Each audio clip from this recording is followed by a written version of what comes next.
I'm standing there. I got my head down. The guy's about to call action, bro. And I swear to God, I put it on everything I love. I swear to God, I think the dude possessed me.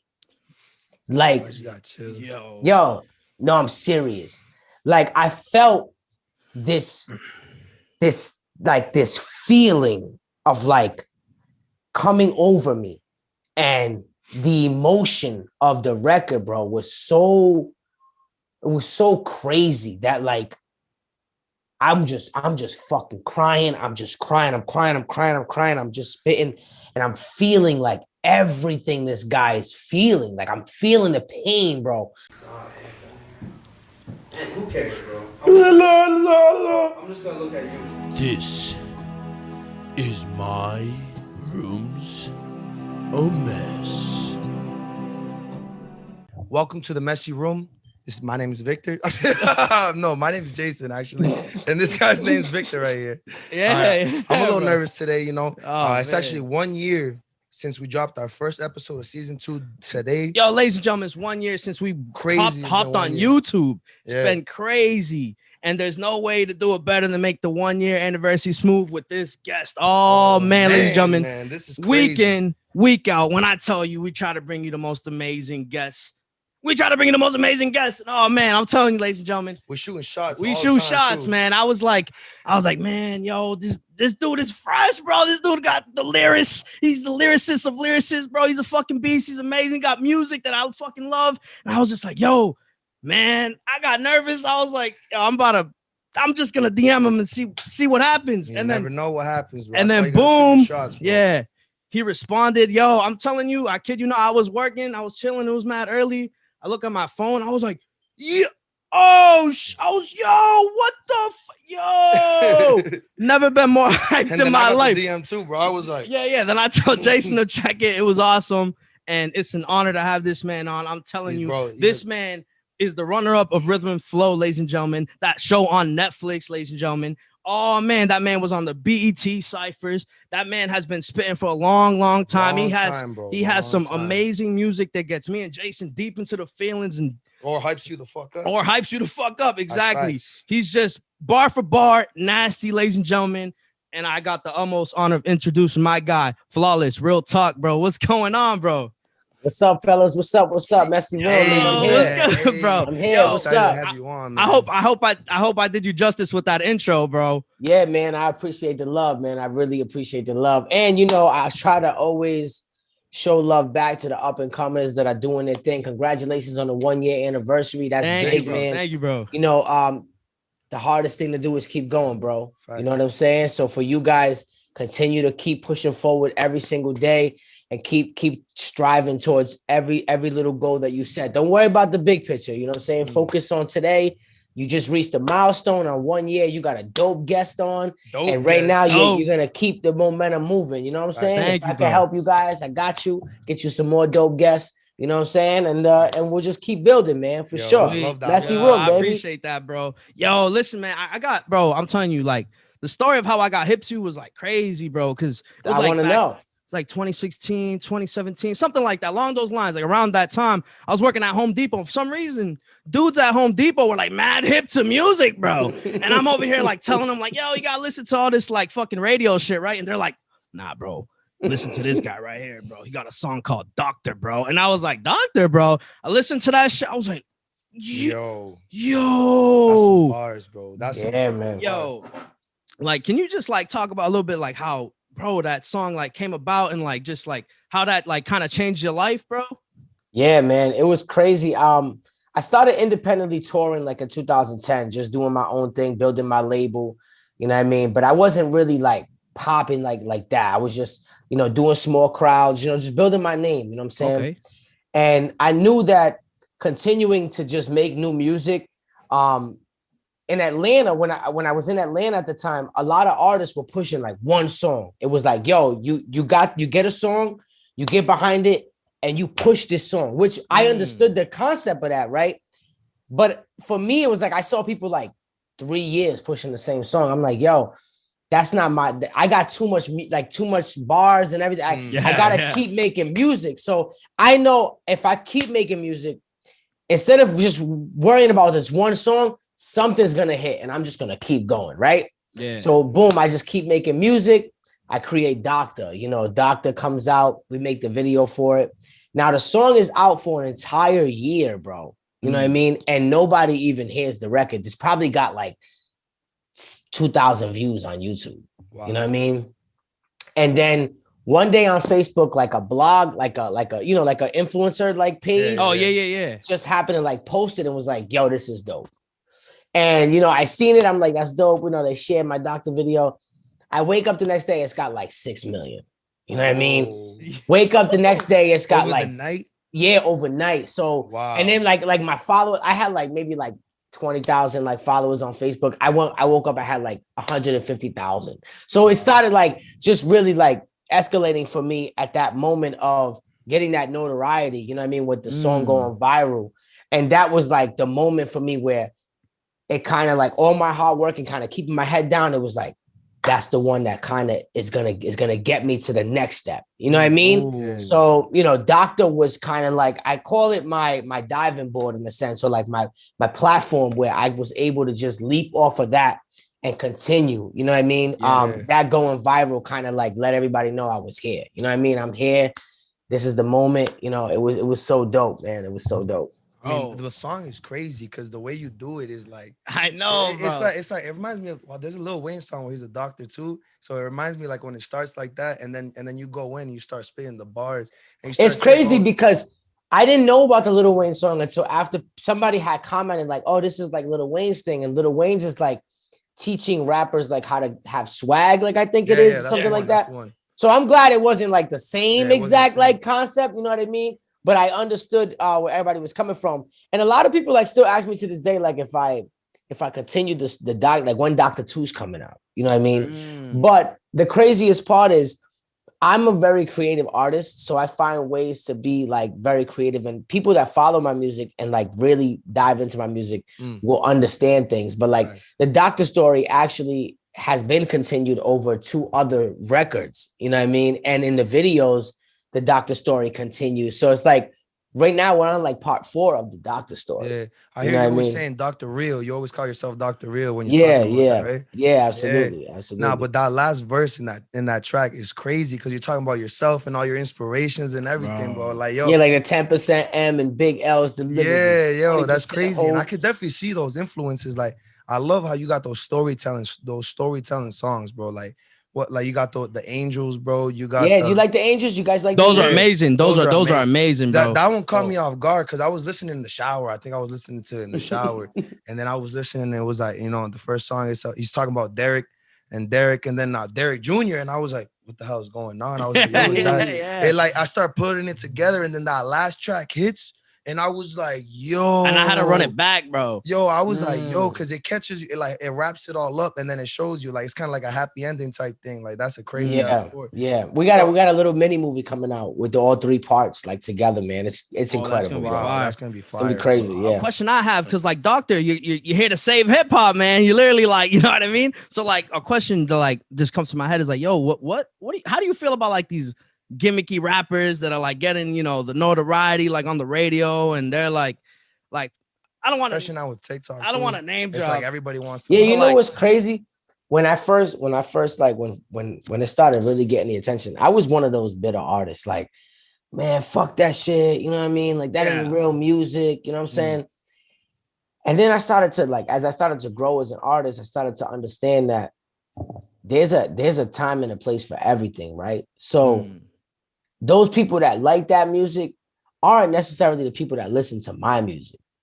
So what do I give a fuck? Like, you know what I mean, in a sense? Yeah. So like, I understand the mainstream aspect of things. And I think a lot of artists were more upset about that kind of thing when like only those people were getting played on the radio, or only those people were getting like, you know what I mean? Yeah. But now, dude, with social media and the independent world, it's almost like only the artists that are signed to major labels are gonna get that mainstream notoriety right now. Okay. But because of the way technology is and the way that the independent world has grown in hip hop, nobody gives a fuck, bro. Like, to be real, I don't give a fuck about being on the radio.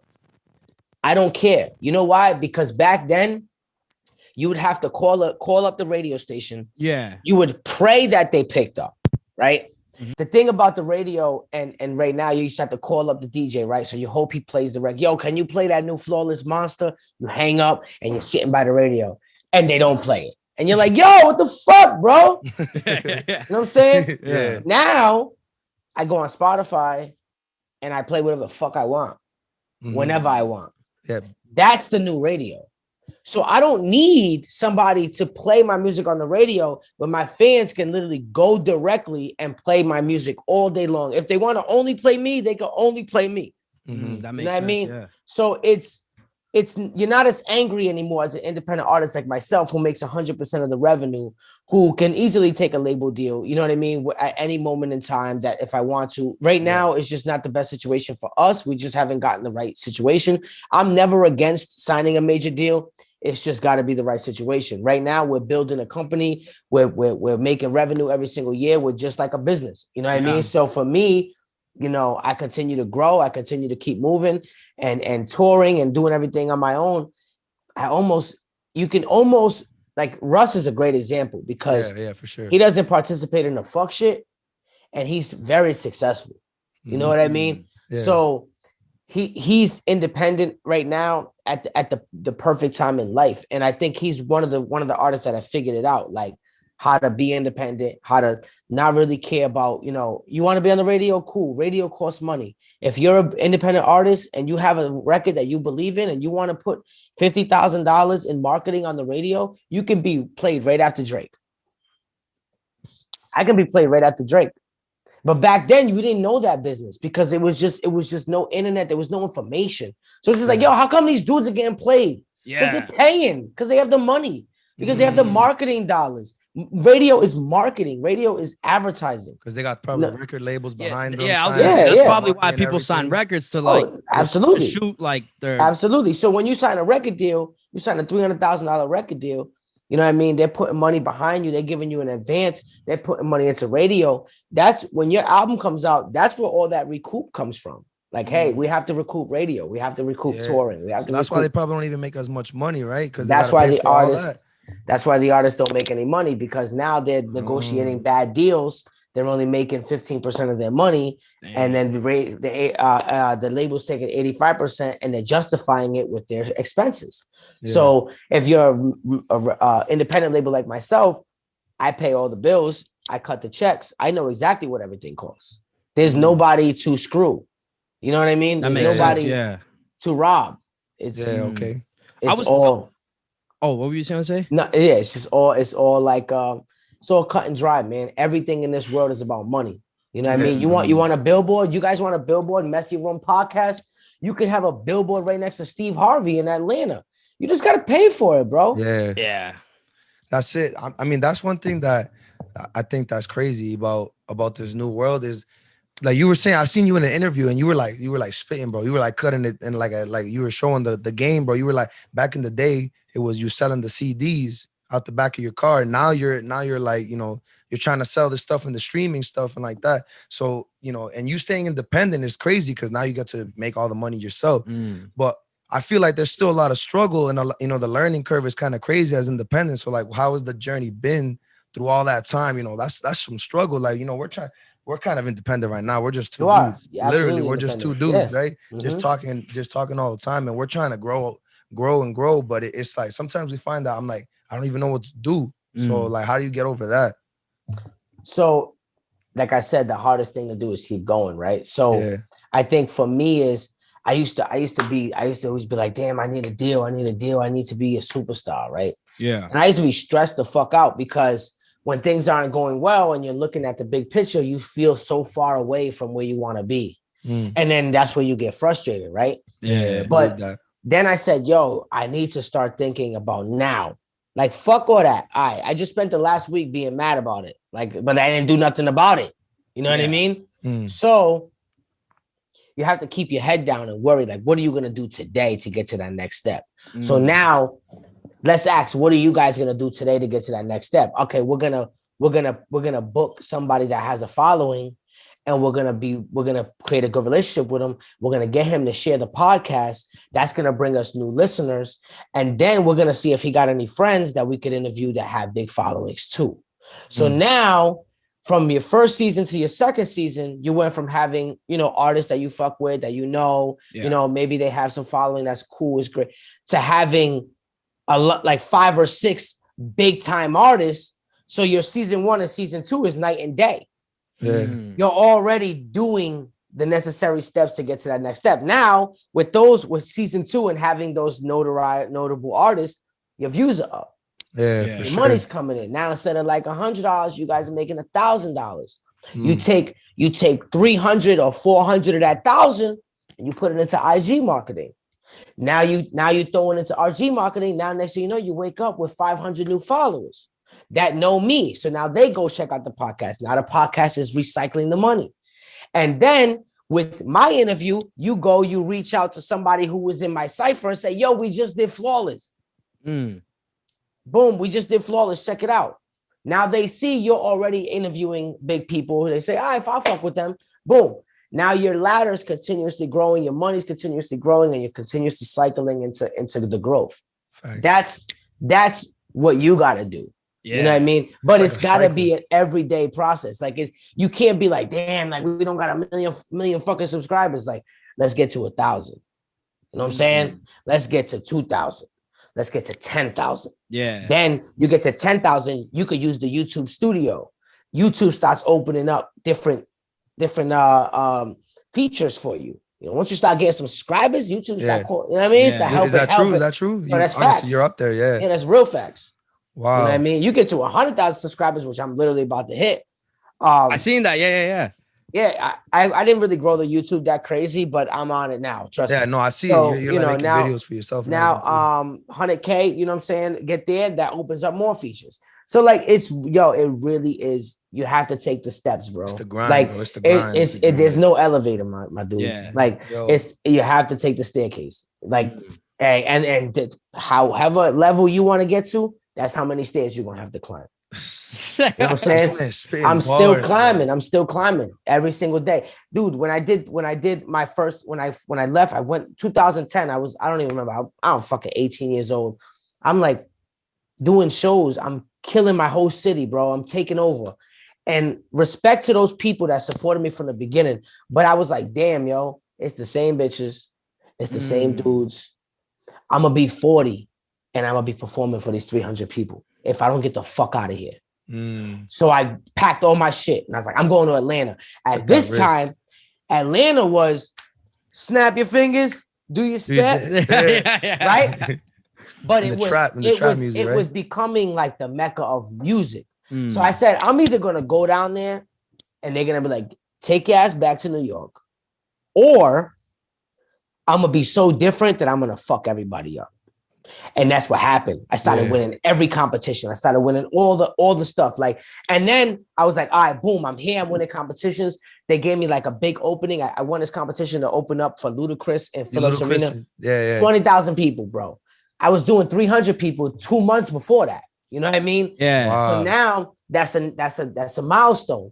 Then boom, I start touring, and then I hit the BET Cypher. That's the next thing. Now I hit Netflix. Now Netflix gave me that worldwide recognition. Yeah. So now I took the Netflix thing. As soon as Netflix was done, I went and signed with the biggest agency in the world, WME, who they have Drake, they have everybody. But I did it off of Netflix. Like, I used Netflix to get me the agency, to get me the management company. Piece. No, it's all chess pieces. You got to use the last thing to get the next thing.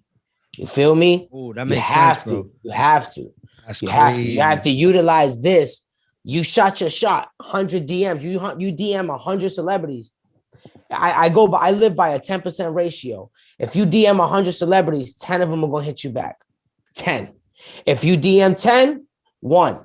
Yeah. By the DM 10, and I'm the one that hit you back. You know what I'm trying to say? That's exactly. I think that was exactly the number. I think it was 10. Yeah. I think it was literally 10. I live by a 10% ratio.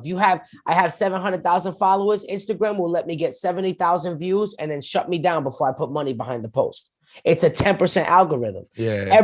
Everything is 10%. Live by that and you'll never lose. I promise. All right, word. You know what I'm saying? That's crazy. That is crazy. Yeah, yo, no bullshit. Like, yo, I'm a replay this episode when it That comes was out, still bar, yo. and I'm gonna listen to this shit again, bro. You were spitting some crazy That's facts. facts. I think he gave us the plan right there, bro. It's facts, bro. Yo, so and it's so easy. A lot of people just don't do.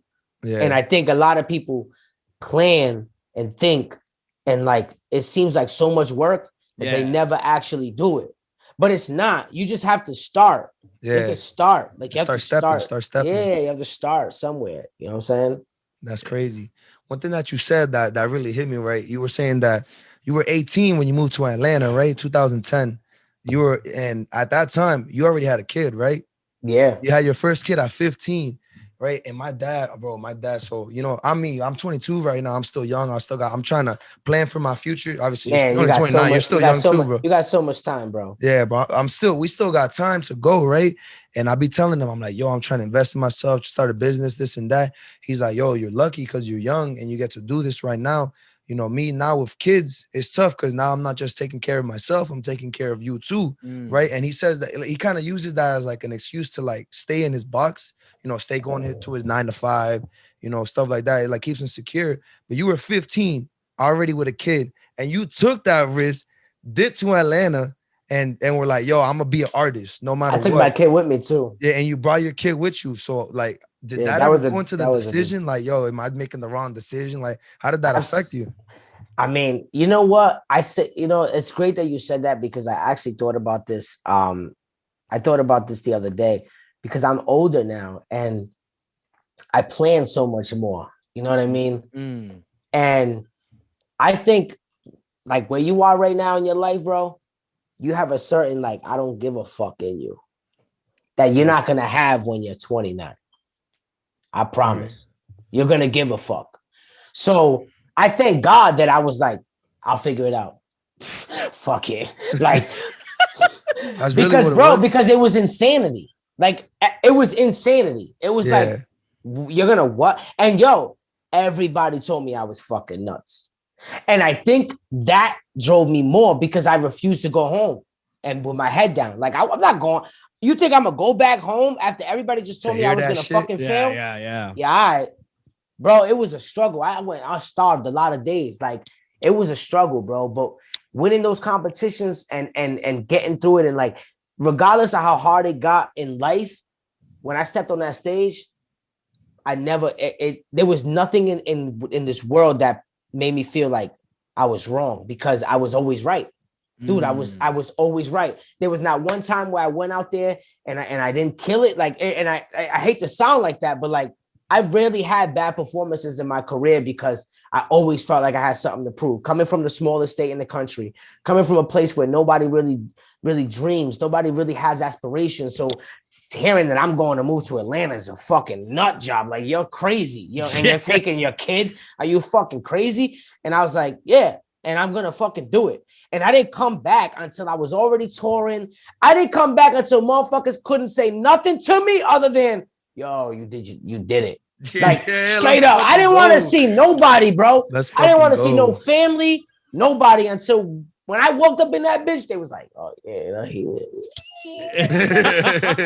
right. He was right. Yeah, straight up. You know what I'm saying? Yo, wow. Straight up. I spent 4 years out there before I even touched back home, bro. That's crazy. Yo, the confidence you have, bro, like, even like through your music, bro. And right now, bro, I can feel that energy. You can feel that shit. That energy's real, bro. You have to be that shit. You can't fake that shit. Bro, even on Rythmn and Flow, bro. Like first time you're on the camera, bro. Like when you're on the stage, you're like, I'm here to win this shit, bro. I'm like, yo, like, bro, is that something we you've always here to talk had, about? Bro? What are we here to talk about? It's not something that I've always had it. It's just a matter of like, honestly, just my biggest fear with my kids growing up and being like, that nigga never made it. Oh. Like, that was my big, I don't know how to explain it, but like, it was my big, like, I used to see like older rappers like in their 40s, like still trying to do it like in my area, you know what I mean? Like locally. And I used to be like, bro, if you still trying to do it locally, like at 40 something, I feared that to the death, bro. I feared it to the death. Like, I was like, I honestly told myself, I was like, I'm going to give myself to like 35. If I ain't got it, like at least to a certain point, I'm smart enough to go back to school, get a 4-year degree, and by 39, I'll have a different career. But I'll still save myself. Like I gave myself that window in a sense of being smart enough to say, I'm not going to be 40 something like, yo, you already know who it is on a track. When I got my kids who are 20 embarrassed by their dad who's trying to do a show at the local bar. So, yo, that shit drove me. So it was like, I refused to be that dude. So it was like, it was just no other option for me. So like having that confidence was not really like a cocky thing. It was like, I have no other choice. So I'm here to win. You know what I'm saying? Yeah. Like I'm here to win because I have to. Like I have to. So I don't know what your situation is or your situation is, but this is my shit. I'm sorry. Yeah, definitely. You know, and I'm sorry. I love everybody, but it was my shit. You know what I'm saying? I don't give a fuck what anybody says. I didn't get the bread, but look. Nah. Listen, I'm a professional. I knew before the shit was over. I was like, okay, they're not gonna give me this bread. I already knew. Let's be clear. I'm gonna do what the fuck I want for the finale. That's why I did On My Way. I did On My Way because I knew that there's a possibility very strongly by what I was observing that I was not gonna be chosen. So I said, all right, then I'm gonna do what the fuck I want to do. Fuck what you telling me to do. Nope. Put my mom here washing dishes. Put my 2 daughters on this side, and I'm gonna do my thing. Don't worry about what I got going on. Bro. And that's it. I did, and I controlled my legacy. My shit was like, yo, you know what? How can I, whether they pick me or not? Because obviously I didn't know. Like I'm like, there's a possibility they could choose me to give me the bread, but I just had that feeling. I said, all right, how do I control whether I win or lose and still feel like I won? And I said, I know. I just dictate the finale. Like, no matter what they say I should do or the direction they give us, I'm going to do whatever I want and go against the grain. And regardless whether they like it or not, people are going to feel that shit when they watch it. Yeah. And that's what I did, bro. And it did, yo, and I'm saying we felt it, bro. Listen, bro. When I tell you, like, all 4, the finale was crazy. Yeah, they're all amazing performances. Crazy. When I tell you, bro, I was in my living room and I was watching your performance, bro, and that shit hit me, bro, like mad hard. And then you start like, yo, chase your fucking dream or what, yo, at the end. And I'm just like, I was like, I'm gonna fucking do it, bro. Yo, for real, man. You can see it off of your face, bro. I'm telling you, what's crazy is like, you know, it felt like you were spitting, but I was spitting at the same time because we were saying exactly what I felt on the inside, right? Yeah, man. You're like, yo, I'm on my way. You said I'm on my way, and you kept coming in with more and more. Bro, could you imagine if like America was voting? Yo, I would have, bro. I was crying. I'm not even lying. It was too impactful. You know what I'm saying? To not feel that. If you didn't feel that last performance, then I don't know what to tell you because it was designed that way. You know what I mean? I told my story, but I'm an artist. I know how to design it in a sense like, yo, this is gonna hit him anywhere else. It's gonna hit him in the heart, and it's undeniable. Like regardless, no matter who you are, if you don't like this, you're a hater. Like you know what I'm saying? So like that was like it was so designed that way, and you know, unfortunately, there was no voting system. You know, it was just the judges, obviously, the 3 judges. So it's very opinionated. You know what I mean? Yeah. Because it's only 3 people like choosing. You know what I'm saying? Yeah. So I had to keep that in mind, and like that's what made me like. If they don't choose me, fuck it. I'm gonna do what I want to do. I'm gonna do it for my legacy, and I'm gonna make sure that I'm proud of the last performance. Because the whole dances and like you know they provided a lot of different things. I'm like, yo. They're like, oh, you know, you could use dances, you could do this, you could do this. You sure you don't want to do this? And it's crazy because I'm like, yo, that's not really my style. Like, and then I went to sleep, right? Have you guys ever seen the movie The Mask with Jim Carrey? Yeah.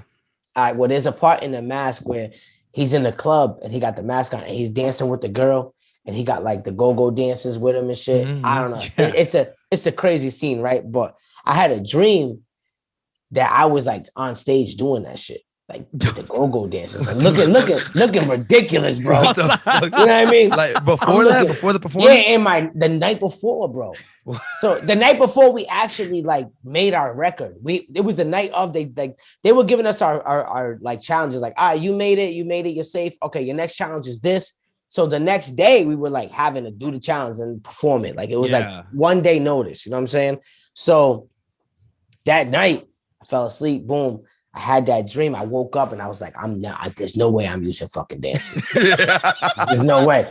There's no way. Like God just told me, don't you fucking dare, because you're gonna look ridiculous. Yeah. And I'm gonna watch this finale like over and over. And this Netflix, bro. This ain't like American Idol. You watch it once, it's gone. This shit's there forever. So I'm like, yo, oh my God. So I woke up, I was like, nah, I know what I'm gonna do. I'm gonna do what I want to do.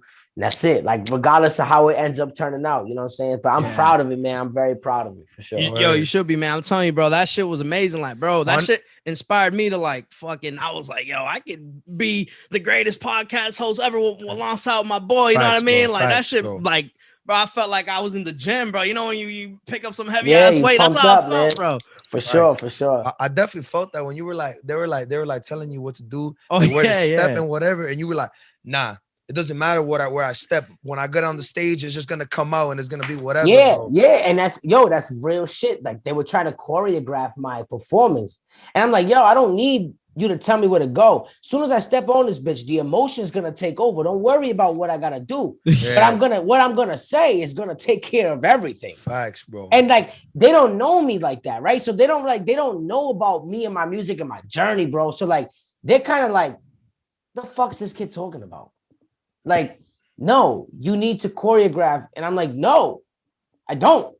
Yeah. I'm gonna do what the fuck I want. Like, when it's time. Like, and yo, honestly, it was a battle. And all that goes into play, bro. You know, maybe I was a little difficult to work with when it came to that finale, but I was already convinced that I wasn't gonna do anything else but what I wanted to do. So like, first of all, I'm already here. What you gonna do? Kick me off the show? It's the finale. Can't kick me off. So now I'm here. Like, you know what I mean? So now I'm like, I'm gonna do what I want. They have to kind of deal with it because I'm a finalist. They ain't gonna kick me off now. It's too late.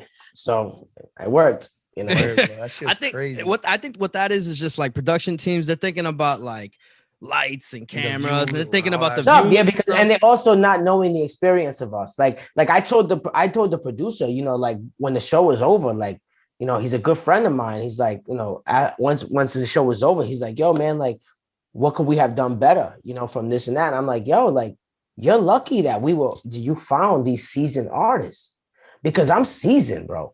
D Smoke is seasoned. Yeah, London Beast seasoned. Troy Man seasoned. Let me tell you something. Those one day notices, performing with Jhene Aiko in front of 1,000 people, like with T.I., Cardi B, and Chance with one day notice, bro. What would have happened if we would have all bombed our performances? The show would have been whack. The show would have been whack. They would have made no money. You would have literally had to give everybody another go. Like, you would have had to stop taping and say, all right, everybody's gonna go again, I guess, because we have to get good performances, right? So it would have been like a fake ass competition, really, because now you're just filming. You're like, all right, if you fuck up, go again, because everybody fucked up. So that's what, like, it was just like, yo, you got lucky that we're so seasoned, because it was a lot of pressure, bro. Like, that one day notice shit, that was no joke. So I told them, like, yo, you might want to just, you know, give a couple days, like, you know what I'm saying? You could end up with even better product, you know what I mean, than that. If we were allowed a little more time, we could have even gotten crazier with our performances. You know what I'm saying? So you wrote that track in one day, bro? I can't imagine that, bro. Fucking man. You don't sleep, right? I'm assuming you didn't sleep on the show. Yo, bro, nah. And that's it wasn't about hard tasks. Like, do a feature. That's not hard. Do a song. It was the time and the lack of sleep. And it was the mind game. Like, it was all mental, and it was mentally draining. Like, it really was. Like, when I wrote, I actually just revealed this, right? So it was after the, let's say one of the rounds before the Jhene stuff. So we did the round. We're in the back. We're rehearsing like crazy because we just wrote the song. You know what I mean? We're trying to perform. So we're rehearsing like crazy. So all day you're just with the fucking song in your damn head trying to rehearse the shit. So you go on stage. You perform. I'm safe. Great. John Legend comes out, tells me I'm gonna do my feature with Jhene Aiko. Great. Boom. So by then, now we're 17 hours into the day. It's fucking, I'm tired as fuck. Now the crew wants to film us going back to the hotel to talk about the next challenge, right? So now we're filming to like 12. Yeah. Or 1, probably. Now me and Troy Man got to smoke before the end of the night. So now me and Troy Man got to smoke.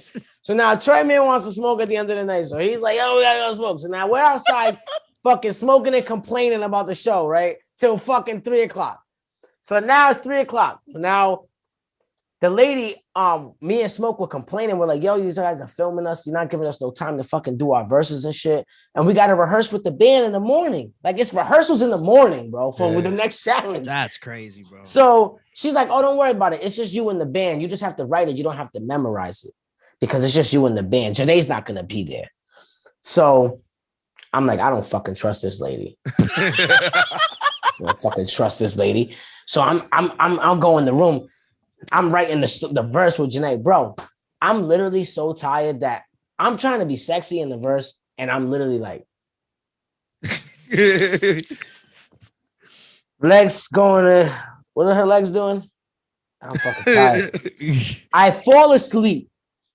Now, the lobby calls 7 a.m. So I fall asleep. Bro, I wake up, all the lights are on, everything. The fucking song's playing on the damn laptop.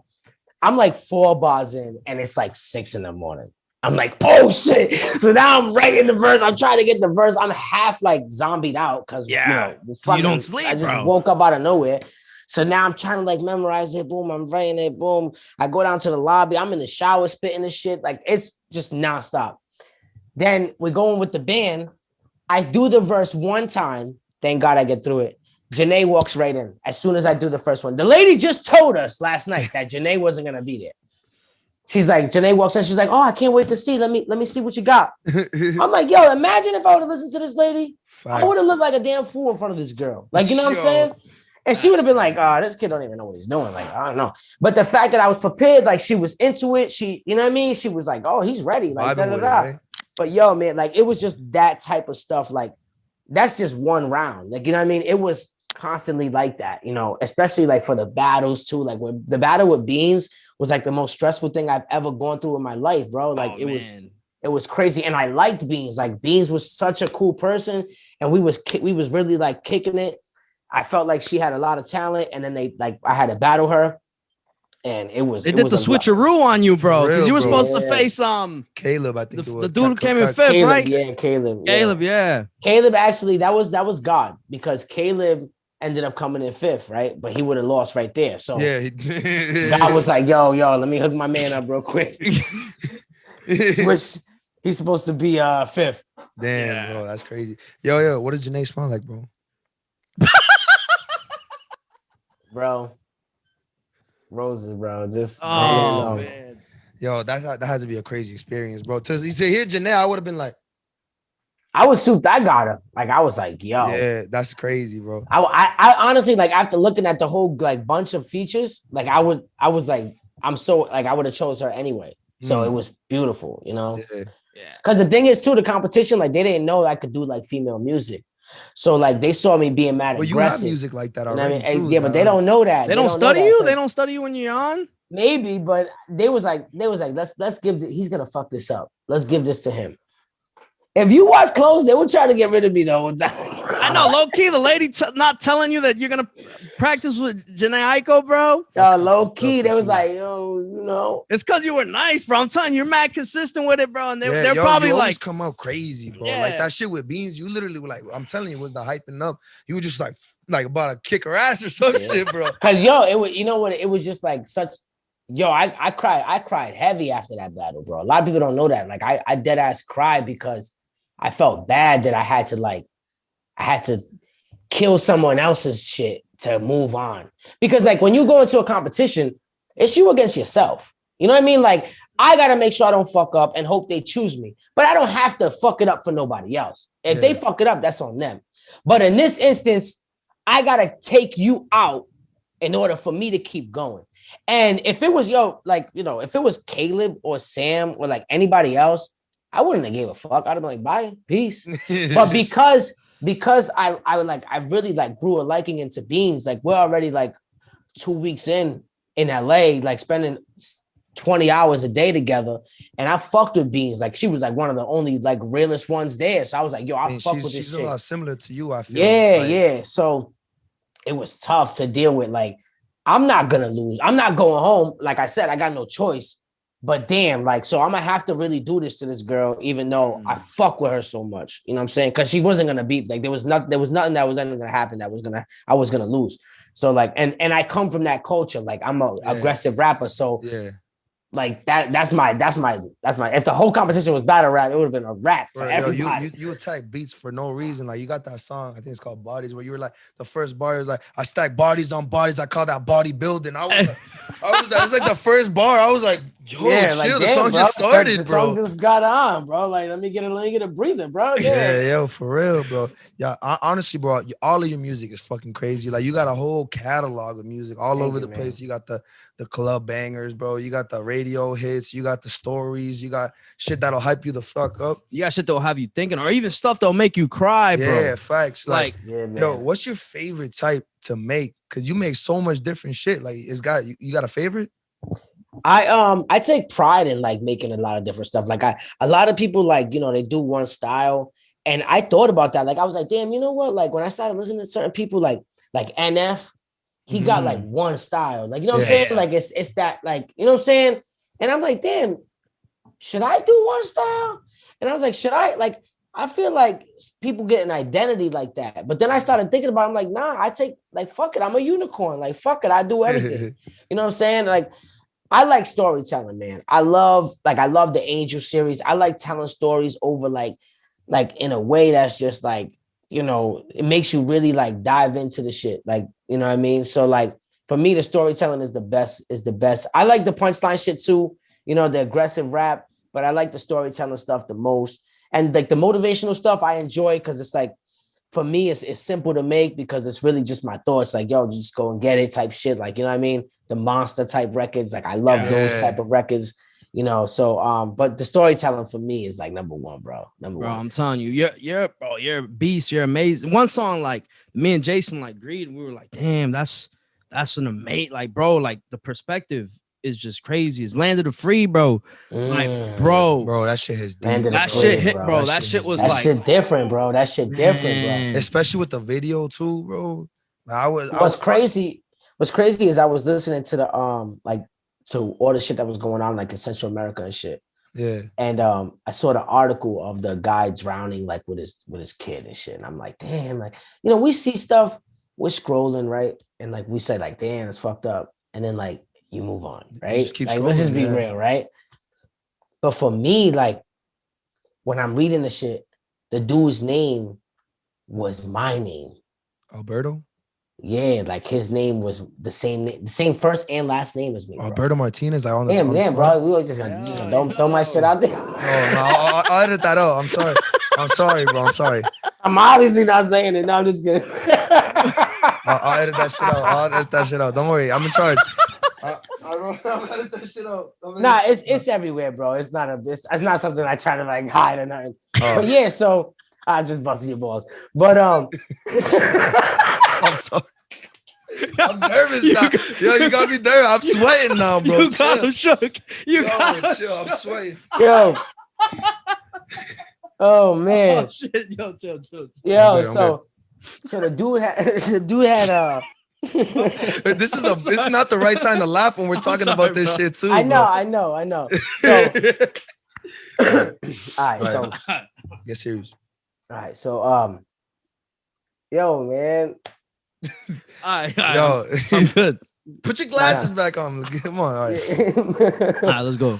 All right, yeah. So the dude ended up having like the same name as me. And like for some reason that struck a chord. Like I'm like, damn, yo, like I'm Spanish. My name's Alberto Martinez. His name's Alberto Martinez. He's Spanish. I just had a son. He got a 2-year-old baby. Like, damn, what's the difference between me and this guy? I'm from America. That's it. That's it. Literally. I'm Spanish. He's Spanish. He's a young dude. Like he got a like hat on and shit. Like I'm like, damn, like, yo, that could be me. So I was like, I want to know what this dude went through. Like, what's it like to be on the other side of that? And you know, I think people need to know. So I did research on everything, like why they left, you know, how long they traveled, this, and then I was like, I just engulfed in that person, and like I'm him for these 3.5 minutes. I'm him. This is what I went through. And when I was shooting the video, bro, if you watch the video and you look into my eyes, bro, it was like the craziest thing I've ever experienced in my life, because I was fine. Like we was like, yo, we're gonna go shoot the video. I'm like, yeah, I got this idea. I want to put the flag, you know what I'm saying? I want to have like a ripped, dirty shirt. And it was like, it was A, B, and C. You know what I'm saying? Yeah. Video team's there. It's time to shoot now. And I'm standing there. I got my head down. The guy's about to call action, bro. And I swear to God, I put it on everything I love. I swear to God, I think the dude possessed me. Like, yo, no, I'm serious. Like, I felt this feeling of like coming over me, and the emotion of the record, bro, was so crazy that like I'm just fucking crying. I'm just crying. I'm crying. I'm just spitting, and I'm feeling like everything this guy is feeling. Like I'm feeling the pain, bro. And then it was over, and like I felt the lift, like I felt it like lift off of me, bro. And I was back to normal. But I never felt that before. Like I never felt something like that before. And I think he understood why I was doing the record, and I think he was there, bro. Like it was crazy. I never knew this guy, but I was connected to this man in a weird way by having the same name and then doing that record and like embodying his energy. And that energy came to me, bro. Like for real. The energy came and engulfed me. And that's crazy, crazy, bro. And you feel it, bro. I'm telling you, no, you feel it. That song hits deep because, you know, we're Hispanic too. We got similar, like my dad could have been one of those and I would have never been born. You know what I mean? Like my dad literally had to, you know, make the trip, bro. He tells me, wow. He made the trip. He survived it. Yeah, you know he tells me, yo, that he got fed like dog and shit in Mexico. Like he was like hiding from people. Like he didn't eat for weeks. Like he would only drink water and shit. And he made the trip. Luckily, he survived it, bro. And then, you know, he met my mom in America. So that's like how I would have never been born if it wasn't for like, if he ended up like that dude, I would have never been born. Like, you know, that stuff really hits deep because like and we grew up in a city, like, you know, you grew up in the smallest state, right? We grew up in the smallest city in Mass. It's called Chelsea. Not a lot of people know. Y'all from Mass? Yeah, we're from Mass. Yeah. Damn. Yeah, right across. You're in our backyard. We're right there, bro. Bro, what the fuck? Yeah, bro. Come on. Yeah, no, that's love. Yeah, yo, I've been to Providence a bunch of times, bro, for the club shit, Ultra, bro. Yeah, I went to Providence. I was 18 years old, bro, for Ultra, bro. And you can go in when you're young, bro. That's why we used to go. We'll connect soon, then. We'll connect soon because you guys are close. Word. Sweet. But yeah, so like we coming from a city, like it's a small city, like it's 2 miles, literally two square miles, like, and it's literally like 90% Hispanics, bro. And everybody got the same story of that story, like, yo, you know, we crossed the board. I feel like, you know, that puts a little chip on our shoulder because, you know, our parents always like, yo, we came here to make a better life for you, and like, yo, and now like that, like, you know, that and you know when you hear that, you know, like some kids when you're young, you don't think about it, and I think Land of the Free gives like kids like you, man, that perspective of like, yo, like my parents, they went through it to get here. Like I'm like, you have a different appreciation for it. You know what I mean? And we actually, it's crazy because like, this is why, like I say my music is clean. Like this is another example of like why it's important. Last year when school was in, I partnered with a nonprofit organization called Push Learning. And we used Land of the Free in the classroom. Like we played it for the students. Wow. We talked about immigration policy. We talked about, you know, it opened up like discussion in the classroom, and they used my song as a lesson for immigration. And it's like, yo, like how many rappers can say that?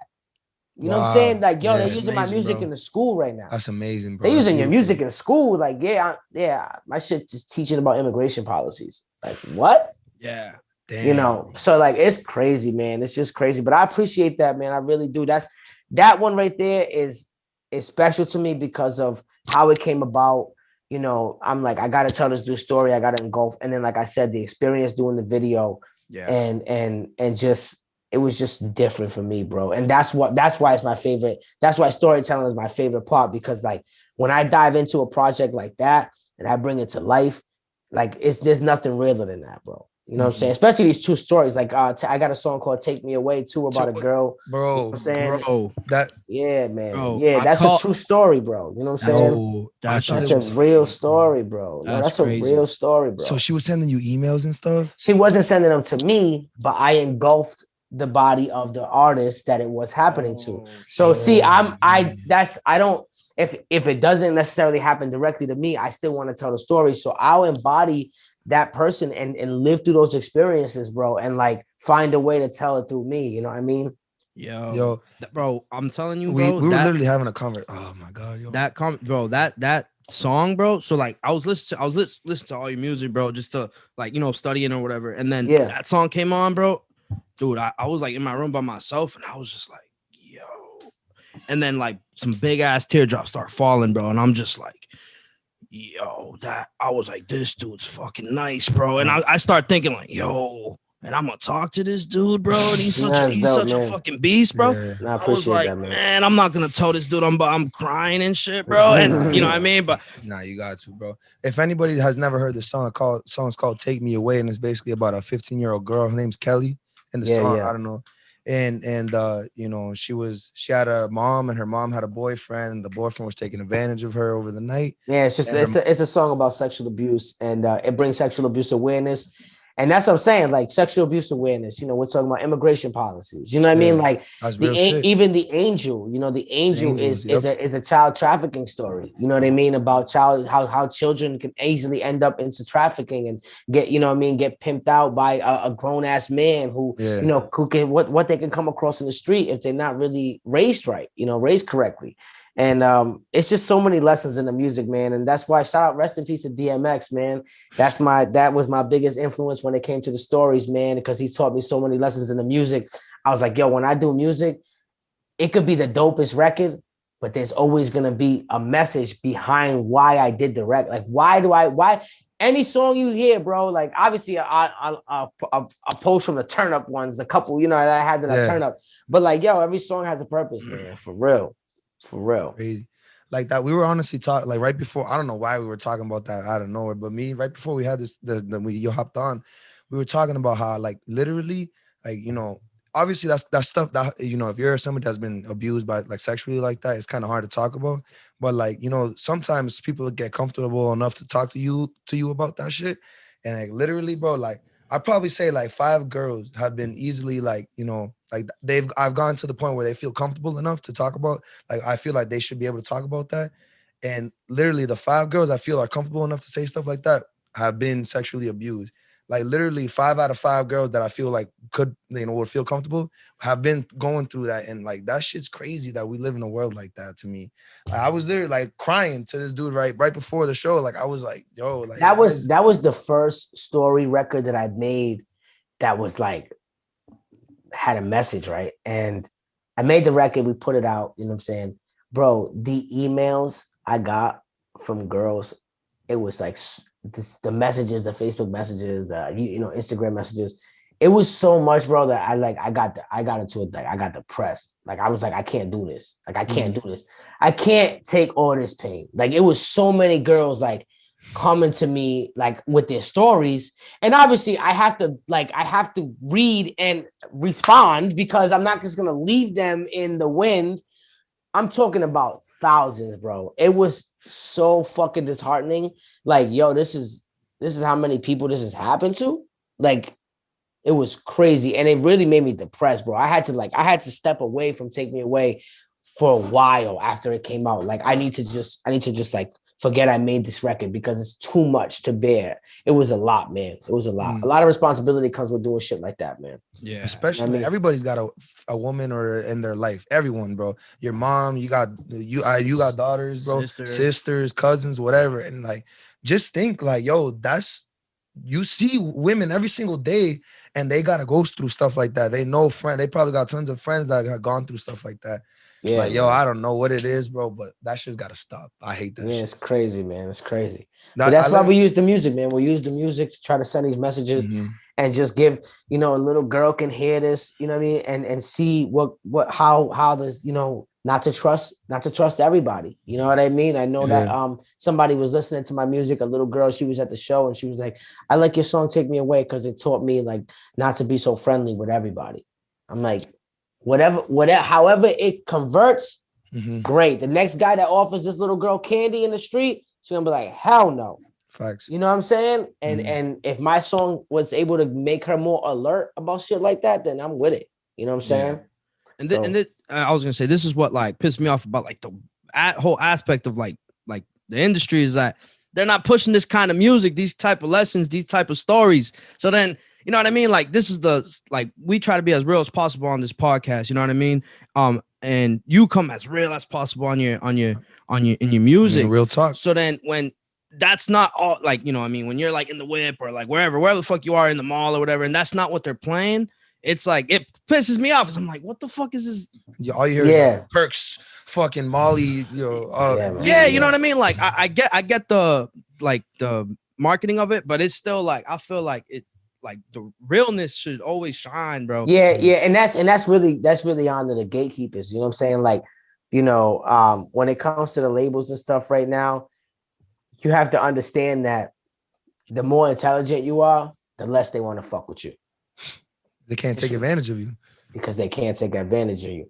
So they're taking these kids, they love social label. People think that because social media is out, like the labels are mad. They're not mad because it's easier to find these quick one-hit songs, sign them to the label deal, sign them to the label, you know what I'm saying, under a bad contract, make all the money off the single, dump them off by the end of the year, use them as a tax write-off.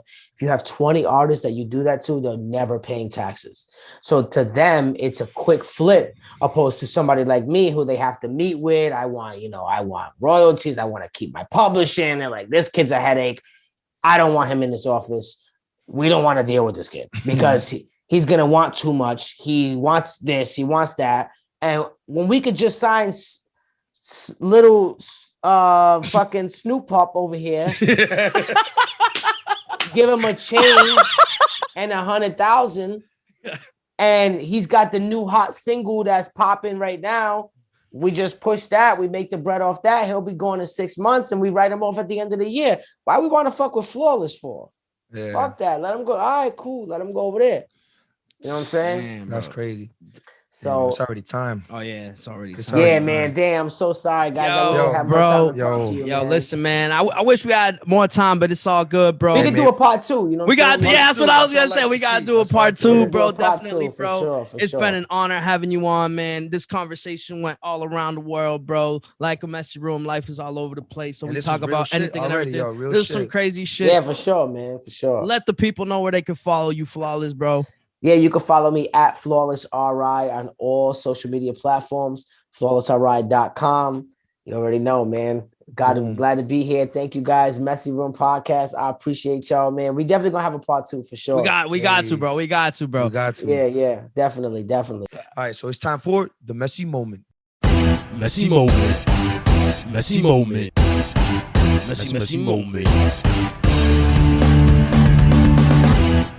Oh man, ladies and gentlemen, when I tell you that was an amazing episode. Holy flawless real talk. Flawless real talk. That man's a fucking beast. Oh man, ladies and gentlemen, I'm fucking telling you. More than the messy moment. Messy moment is a time where we can reflect and we dive into the greatness that is this podcast with Flawless. That shit was fucking crazy. That shit was crazy. That shit was awesome. Crazy. And we're doing a part 2. We're definitely doing a part 2. It's a must. Oh man. All right, my messy moment when he was talking about Land of the Free. And like telling the story about, you know, the guy having the same name as him, and then he's about to do the video, and he felt like the guy possessed him, and then he spit the song, and then after, it was like he left him, and he felt that, you know, that energy, bro, because that whole moment he was talking about that is crazy, because I'm telling you again, we're the same type of people. My dad came from another country to bring me. You know, this life to me, that I have this opportunity to do the things that I'm doing. I wouldn't be able to talk to y'all right now if it wasn't for that. And you know, hearing him make that song and everything he was saying, bro, that shit made me cry, literally cry while he was talking about that shit. And that's pretty much it, bro. You know, when you get moments like that, it's beautiful, especially with an artist like Flawless. That man's a beast. He spits his shit all the time, bro, and it's fucking beautiful. Thank you. Cause I don't know if you saw, but that shit made me cry. Like I'm. Nah, I didn't see. That's what's up though, Yeah, man. he was crying. Damn, he's about to get on you when the camera's off. He said, "Yeah, he was crying. Can't wait, I can't wait to get him." I've cried like 5 I times think- on this shit because we Nah, like to I've- talk about shit like this. I've Like cried, a lot of shows are like mad, surface level shit. Like I like to get Yeah. I No, cried for when we were sure. audio only, bro. You feel me? Ah, my guy. I think your messy moments when you almost made this dude cry because you were busting his balls, bro. Out of everything, bro. That's a messy moment. It was a messy moment. It was a messy That moment. bro. This is my boy, bro. I'm telling you, this is my best friend. I'm telling you, I've never seen this dude. I can delete him, bro. Sure. All right, bro. You guys did a great job, man. You guys Thank did a you, great bro. job. Thank you, bro. You guys make a good team. Thank you. Bro. Well, what was your messy moment, bro? I think I had the same messy moment, bro. When you was talking, and I was like, "Yo, you gave me my government, bro." Like, I'm like, yeah, he had the same name as me, the same first name. He's like, Alberto. I'm like, same first and last name. You know what I'm saying? He's like, Alberto Martinez. I'm sorry, bro. I'm sorry, bro. Oh shit. Dude, I was like, yo, that's the craziest. That's like the stars were. Yeah, aligned. that's crazy. That means I feel like that was meant to be. Yeah, that's because that was the destiny, track that you bro. needed to make. Like, Yeah, it was no, destiny, for real. so, like, you had to make it because literally, if it was somebody else's name, maybe you wouldn't even made the track, but it felt more personal. Like you knew. Yo, real shit. If it was somebody, I honestly, that's what I saw, and I was like, this dude got the same name as me, and it just hit me, boom, and I was like, I did the record that night too. Like, it wasn't like an idea, like I just sat on. It was like I saw the article, it hit me. I immediately went and did the record. Like it had to happen like in that order, while the emotion is hot. You know what I mean? Yeah. So dope, man. Flawless, yo, that shit was crazy, yo. I love how serious, how good you are, how fun you're funny, bro. That shit was a whole vibe already. Yeah, whole Like vibe, 40 man. minutes, bro. Like I had a good time. If it was definitely informative. It was dope chilling with you guys.